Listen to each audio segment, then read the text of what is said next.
আপনি কি জানেন পৃথিবীর ফুসফুস কোথায়? অ্যামাজন জঙ্গল। এই প্রাচীন জঙ্গলটি পৃথিবীর 2 অক্সিজেন উৎপাদন করে। এটি জীব ও বৈচিত্র্যের এক অসাধারণ শো।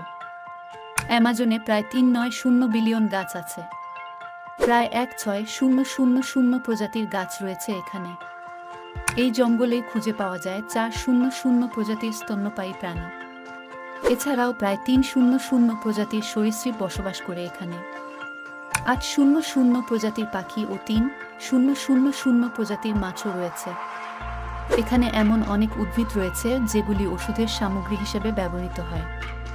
আমাদের পৃথিবীর জলবায়ু নিয়ন্ত্রণেও এটি গুরুত্বপূর্ণ ভূমিকা পালন করে। অ্যামাজনের বনভূমি ধ্বংস হলে এর প্রভাব বিশ্বব্যাপী পড়বে। তাই অ্যামাজনের সুরক্ষা আমাদের দায়িত্ব। ভিডিওটি যদি পছন্দ হয় লাইক এবং সাবস্ক্রাইব করুন আরও অনেক তথ্যবহুল ভিডিওর জন্য।